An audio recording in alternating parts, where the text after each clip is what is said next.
After the will reading, my billionaire grandfather's lawyer called and said, "You need to come now. Come alone." I was still sitting in my car when my phone vibrated. The will reading had ended less than an hour ago. My family had already decided who won, who lost, and where I belonged quietly, painfully, without asking me a single question. "My name is Chloe Miller." And at that moment, I thought the worst part was already over. Then I answered the call. "Chloe," the lawyer said, his voice low and unsteady, "you need to come to my office right now. Don't tell anyone, and don't bring anyone with you." I laughed nervously and asked why. There was a long pause. "Because what you heard today wasn't the whole truth," he said. "And if the wrong people find out you're here, everything changes." As I drove toward his office, one thought wouldn't leave my mind. If my grandfather trusted me with this secret after his death, what was everyone else so desperate to hide?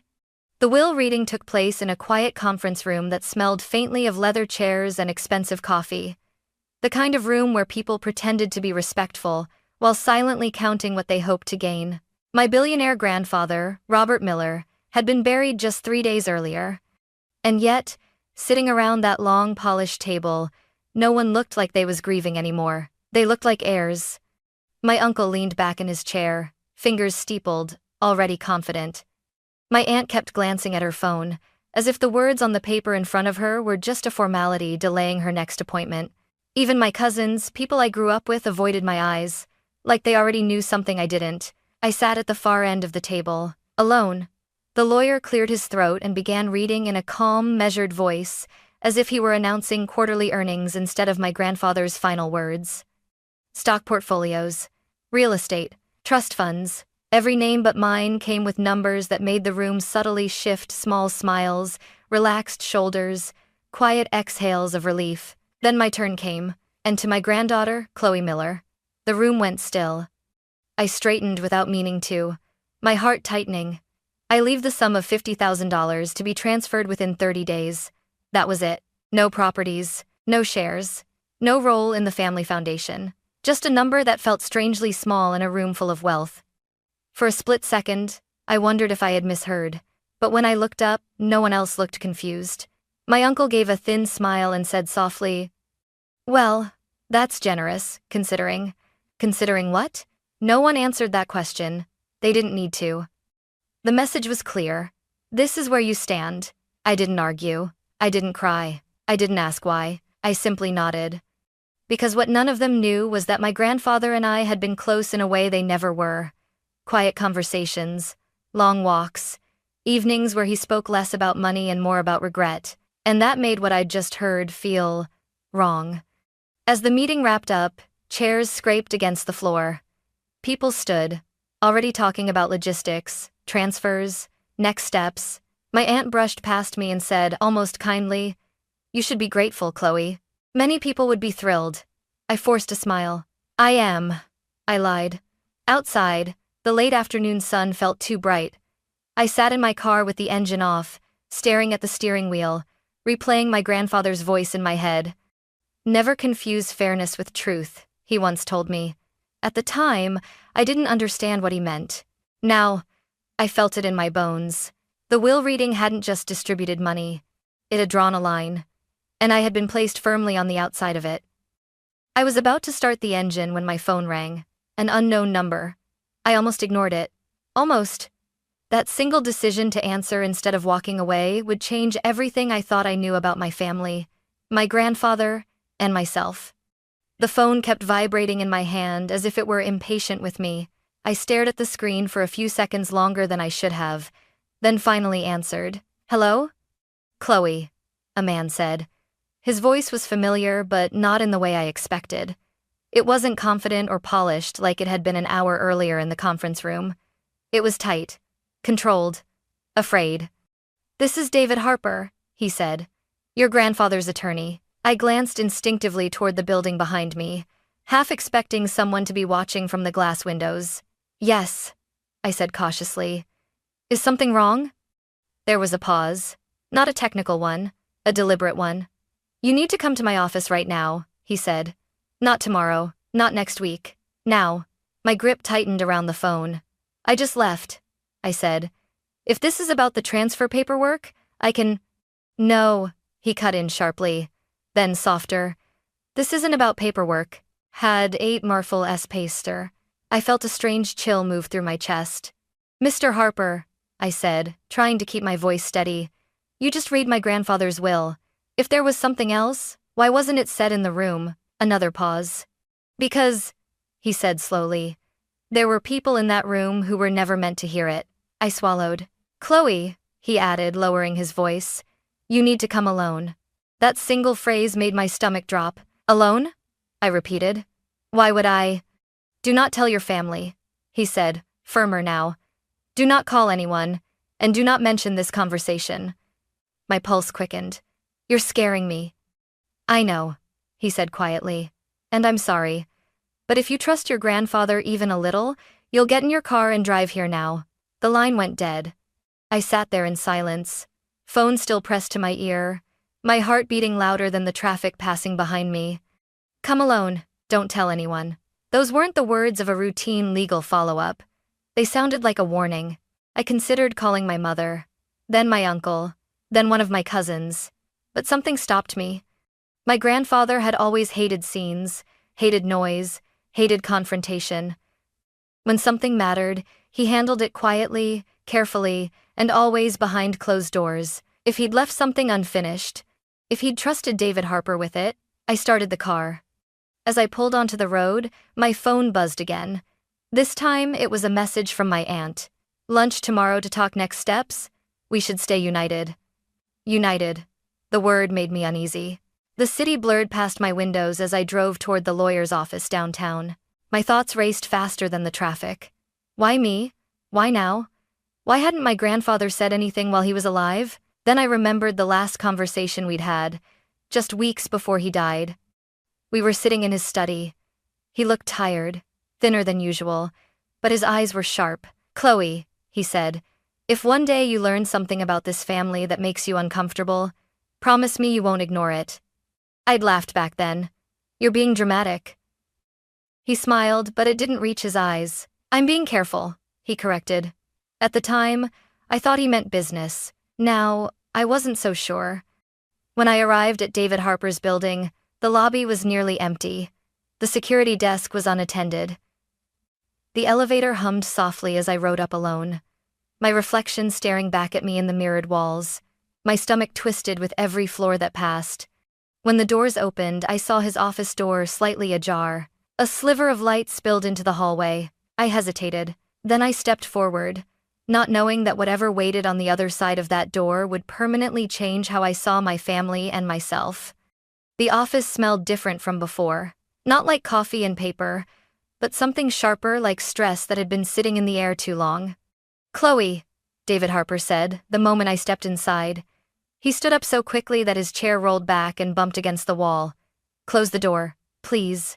I did. The click of the lock echoed louder than it should have. He didn't offer me a seat right away. Instead, he walked to the window and glanced down at the street, then pulled the blinds halfway closed. You're probably wondering why I didn't say any of this during the will reading, he said. Yes, I replied. That's exactly what I'm wondering. He finally gestured toward the chair across from his desk. I sat, my hands folded tightly in my lap. What I read earlier, he continued, choosing his words carefully, was your grandfather's official will. My chest tightened. And this isn't? This, he said, reaching into a locked drawer and pulling out a thick folder, is what your grandfather instructed me to show only you and only after the will reading was complete. He placed the folder between us. It was plain. No label, no markings, just heavy. I stared at it without touching it. Why me? David's mouth tightened. Because he trusted you. That word hit harder than I expected. He didn't trust anyone else? I asked. He hesitated. That was answer enough. Chloe, he said quietly. Your grandfather was deeply concerned about what would happen once he was gone. Not just to his assets, but to the truth. I felt my pulse in my throat. What truth? Instead of answering, he slid the folder toward me. Open it. My fingers trembled as I lifted the cover. Inside were documents I didn't recognize. Legal notes, handwritten letters, and copies of emails. Some were dated years back. Others were recent. All of them carried my grandfather's unmistakable handwriting in the margins. "What is this?" I whispered. "Those are records your grandfather kept privately," David said. "Not filed, not shared, not included in the estate summary." I flipped through a few pages. There were references to power of attorney changes, notes questioning financial decisions made on his behalf, emails he'd never sent, marked unsent in bold ink. My heart began to race. He believed, David continued, that someone close to him was making decisions he didn't fully agree with, decisions he felt pressured into. Pressured, I repeated. Yes. The words sat heavy between us. Why didn't he stop them? I asked. He was powerful, he had money, lawyers. David let out a slow breath. Because power doesn't protect you from family. I closed the folder slowly. This doesn't make sense, I said. If there was something wrong, why give everyone else so much? Why leave me so little? David looked at me carefully. Because the will wasn't about reward, he said. It was about exposure. I frowned. What do you mean?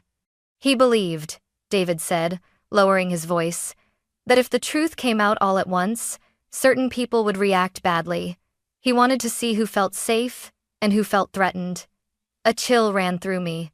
You're saying the will was a test? Yes. And I failed? I asked bitterly. No, he said quickly. You passed. I looked up at him sharply. You were the only one who didn't argue, he said. You didn't demand answers. You didn't try to negotiate. You didn't look relieved or angry. You just accepted it. My throat tightened. Because I thought he didn't care. David shook his head. Because he knew you'd come here when I called. I leaned back, suddenly dizzy. So what am I supposed to do with this? I asked. Because if my family finds out, they can't, he said firmly. Not yet. Why? Because some of the names in that folder, he said slowly, belong to people who don't like losing control. Said as it that Keynes. Silence filled the room. I thought of the smiles at the will reading, the quick confidence, the way no one had looked surprised by my small inheritance. You're telling me my grandfather was scared? I said. Yes. And you're telling me, I continued, my voice shaking now, that he trusted me enough to leave this behind? David nodded. I stared at the folder again. Whatever was inside, it wasn't money. It was a responsibility. And the moment I accepted it, I knew one thing with absolute certainty. The will reading hadn't been the end of my grandfather's story. It was the beginning of mine. I didn't leave the office right away. I sat there, staring at the folder on David Harper's desk, as if it might start speaking on its own if I waited long enough. Tell me the truth, I said finally. Not the careful version, not the lawyer version. David's shoulders sagged, just slightly. The truth, he said, is that your grandfather spent the last year of his life afraid of his own family.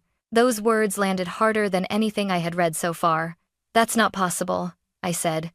He was surrounded by people, by relatives, by people who needed him, David interrupted gently, and people who were very invested in keeping things exactly the way they were. I looked down at my hands. They were clenched so tightly my knuckles had turned pale. He started calling me late at night, David continued. Not about contracts, not about money, about pressure. Pressure to do what? To sign things he didn't fully agree with. To approve changes he didn't feel comfortable questioning anymore. Have never buddy stating. My chest tightened. Why didn't he just say no? David hesitated again. It was becoming a pattern. Because saying no, he said slowly, meant conflict. And your grandfather hated conflict more than he feared consequences. I flipped the folder open again, my eyes scanning pages I hadn't dared to read closely before. There it was. A handwritten note in the margin of a legal draft. They say it's easier this way. I'm not so sure. Who are they? I asked. David didn't answer immediately. Chloe, he said. If I say their names now and you walk out unprepared, I can't protect you. The word protect made something twist in my stomach. I don't need protection, I said, though my voice betrayed me. You do, he replied calmly. Because the moment they realize you've seen this, their behavior toward you will change. How? Subtle at first, he said. Questions, invitations, concern. And if that doesn't work, pressure. Pressure, I swallowed. You're talking about my family. Yes. The room felt smaller. The walls closer. Why leave me so little? I asked again, my voice breaking despite myself. Why make me look insignificant? David leaned forward.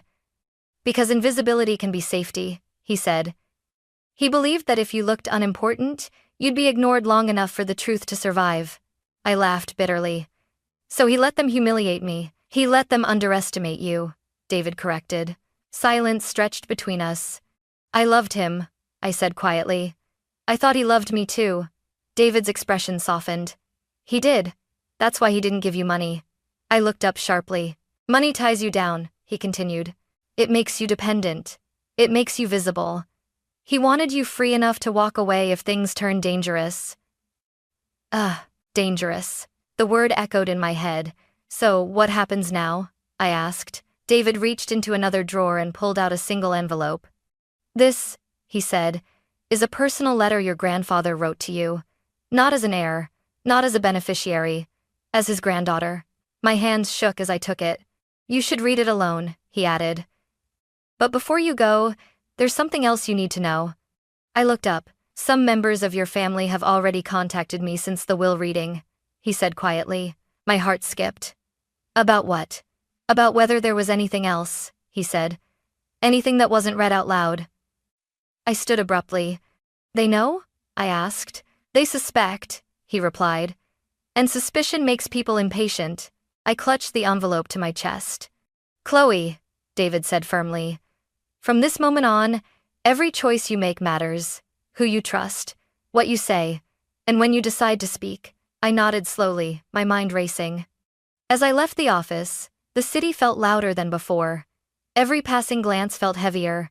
Every vibration of my phone made my heart jump, because I understood something now.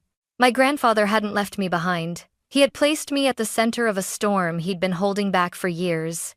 And, whether I wanted it or not, that storm was finally moving. I didn't plan to confront my family that night.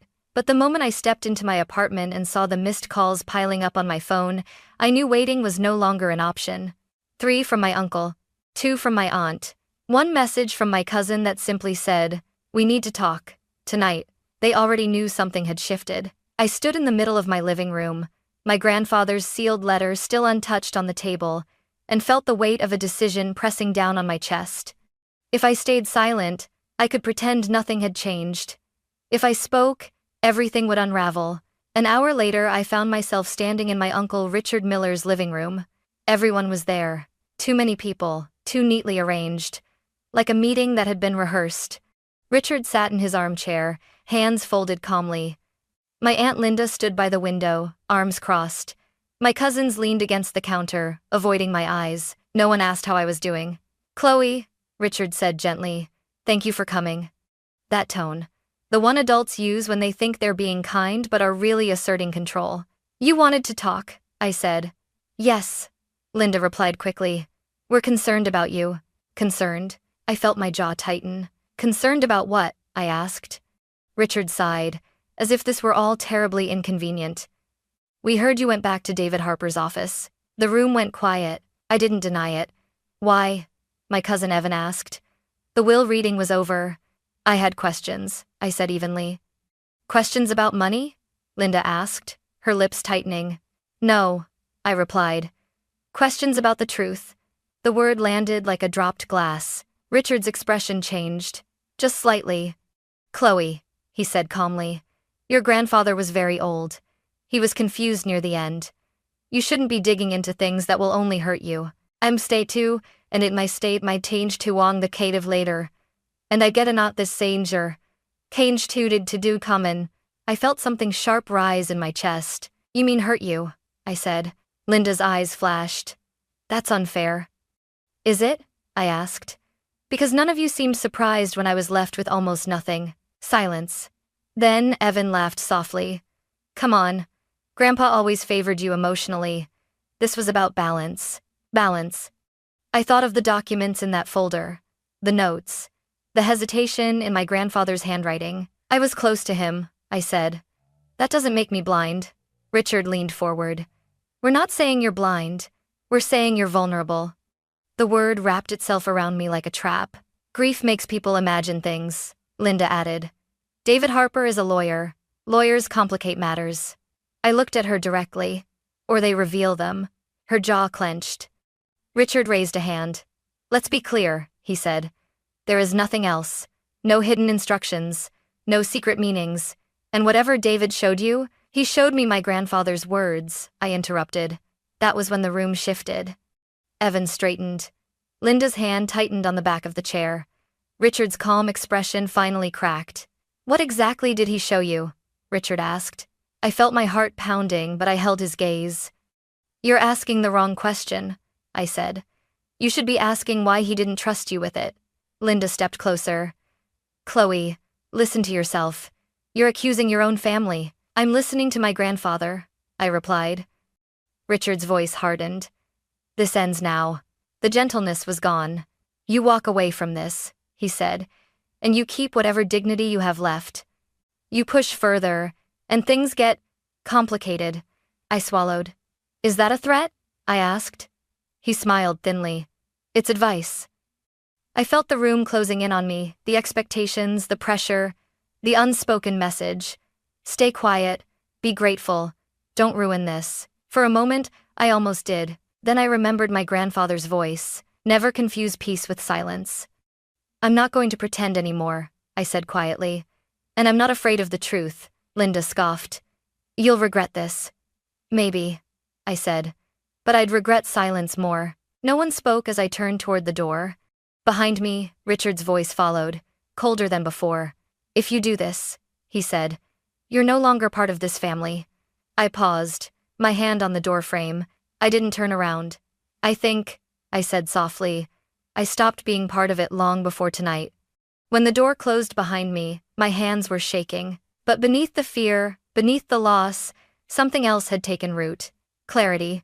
Because now I knew the truth they were so desperate to bury. And I was done protecting people who had never protected my grandfather or me. I didn't sleep that night. Every conversation replayed itself in my head, the careful smiles, the warnings disguised as advice, the way the word family had been used like a leash instead of a bond. At sunrise, I made my decision. I called David Harper. I'm ready, I said the moment he answered. There was a pause on the other end, then a quiet exhale. I was hoping you'd say that. We met again that morning, this time not in his main office but in a smaller conference room tucked away from the street. The blinds were closed. The table was bare except for a legal pad and a recorder. This is where things become formal, David said. And once we begin, there's no pretending anymore. I'm done pretending, I replied. He nodded and slid a document across the table.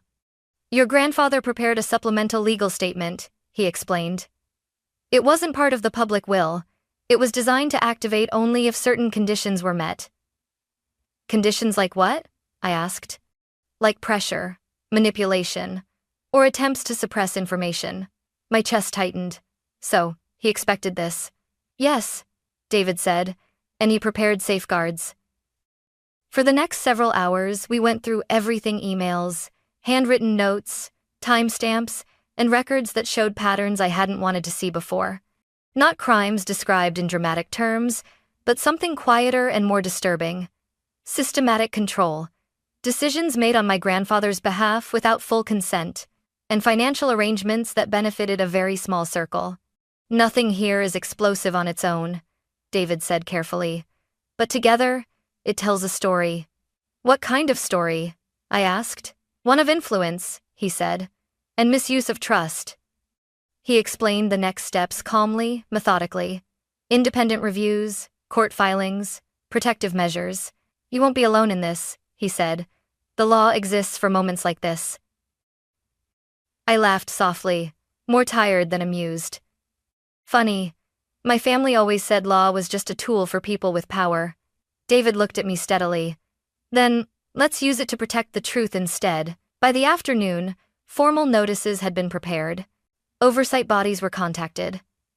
Certain asset transfers were temporarily frozen, not as punishment, but as precaution. When I left the building, the city felt different. Not safer, not calmer, clearer. My phone buzzed again. A message from my aunt. You don't understand what you're doing. I didn't reply. Another message followed, this time from my cousin. Please stop. This is getting out of hand. I silenced my phone. For the first time since my grandfather died, I felt something other than grief or fear. I felt grounded. Because choosing the law wasn't about revenge. It wasn't about money. And it wasn't about winning. It was about refusing to carry a secret that had already destroyed one man's peace. That evening, I finally opened the personal letter my grandfather had written to me. Chloe, if you are reading this, it means you were strong enough to listen when others demanded silence. I'm sorry I couldn't fix everything myself. I'm not asking you to fight for me, only to live honestly. Even when it costs you comfort. Tears blurred the page. Whatever you choose, know this. You were never forgotten. You were chosen. I folded the letter carefully and placed it back in the envelope. Outside my window, the city lights flickered on one by one. Tomorrow, my family would react. There would be headlines, meetings, consequences. Relationships would fracture further before they could ever heal. But tonight, for the first time, I knew I had done the right thing. Not as an heir. Not as a granddaughter. But as someone who finally understood that truth doesn't destroy families, silence does. The fallout didn't arrive all at once. It came in waves. At first, there were emails formal, careful, written by people who suddenly preferred legal language over family conversations. Requests for clarification. Notices of review. Polite acknowledgments that sounded nothing like the voices I grew up with. Then came the silence. Group chats went quiet. Invitations stopped. Holidays became dates on a calendar instead of plans. When I walked past familiar places in the city, I felt like a guest in a life I used to belong to. I told myself I was prepared for that. I wasn't. Some nights, I sat alone in my apartment and wondered if I'd imagined everything, if maybe my grandfather had just been tired, paranoid, overthinking. The doubt crept in quietly, the way it always does when you stand alone for too long. But then, I would remember the look on my uncle's face when I asked the wrong question. And the doubt would fade. David kept me informed, step by step. Independent professionals were reviewing documents. Decisions my grandfather never felt comfortable with were finally being examined in the open. Nothing dramatic, nothing rushed, just truth, moving at the speed of the law. Whatever happens, David told me during one call, you did the right thing by not carrying this alone. Still, doing the right thing didn't make the loneliness disappear. One afternoon, I received a message from my cousin Evan. I hope you know what you've done. I stared at it for a long time before replying. I do. That was all I sent. I started seeing a counselor a few weeks later, not because anyone told me to, but because I realized how deeply silence had trained me to minimize my own instincts, to doubt discomfort, to excuse pressure. Naming those patterns felt like learning a new language. She trusted you because you listened, the counselor said once, after I told her about my grandfather. That's not a small thing. Slowly, life began to rearrange itself. I went back to work. I reconnected with friends I hadn't spoken to in years, people who knew me without expectations or inheritance or history attached. I learned what it felt like to be valued simply for being present. Some mornings, grief still hit without warning. Other days, relief surprised me, because for the first time, I wasn't pretending. I wasn't playing the role of the agreeable granddaughter. I wasn't shrinking to keep the peace. I wasn't carrying someone else's fear. One evening, as I walked home under the soft glow of streetlights, I realized something had changed inside me. I wasn't waiting for permission anymore. Whatever the outcome, whatever relationships were permanently altered, I had chosen clarity over comfort. And that choice, painful as it was, had given me something I didn't know I'd been missing, my own voice. Time didn't fix everything, but it softened the sharpest edges. Months later, the legal process reached its conclusion. Certain decisions made in my grandfather's final years were officially reversed. Oversight was restored. His intentions, quiet, careful, and often misunderstood, were finally recognized for what they were.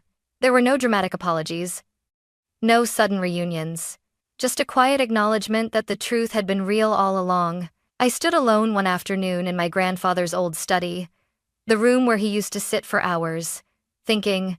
The shelves were emptier now, the desk cleared of papers, but the air still felt familiar. I placed his letter back into my bag, knowing I would carry it with me wherever I went. For a long time, I believed families broke because of conflict. Now I understand something different. Families break because of silence. Silence that allows pressure to grow. Silence that teaches people to ignore discomfort. Silence that disguises control as care and fear as loyalty. My grandfather didn't ask me to fight. He asked me not to look away. And that changed how I see everything. I learned that money can confuse love, but it can't replace integrity. That being kept comfortable is not the same as being respected. And that walking away from manipulation, even when it wears the face of family, is not betrayal. It's self-respect. If there's one thing I hope someone hearing my story takes with them, it's this. Love should never require you to stay quiet about harm. Protection should never come at the cost of your voice. And the law exists not to punish families but to protect people when loyalty is used against them. I didn't walk away richer in the way people usually mean. But I walked away lighter, free from secrets that were never mine to carry, free from roles I never agreed to play, free to build a life rooted in honesty, not fear. My grandfather once told me that truth doesn't shout, it waits. And when you're finally ready to listen, it asks only one thing in return: courage. That day, I chose it. And I've never regretted that choice since.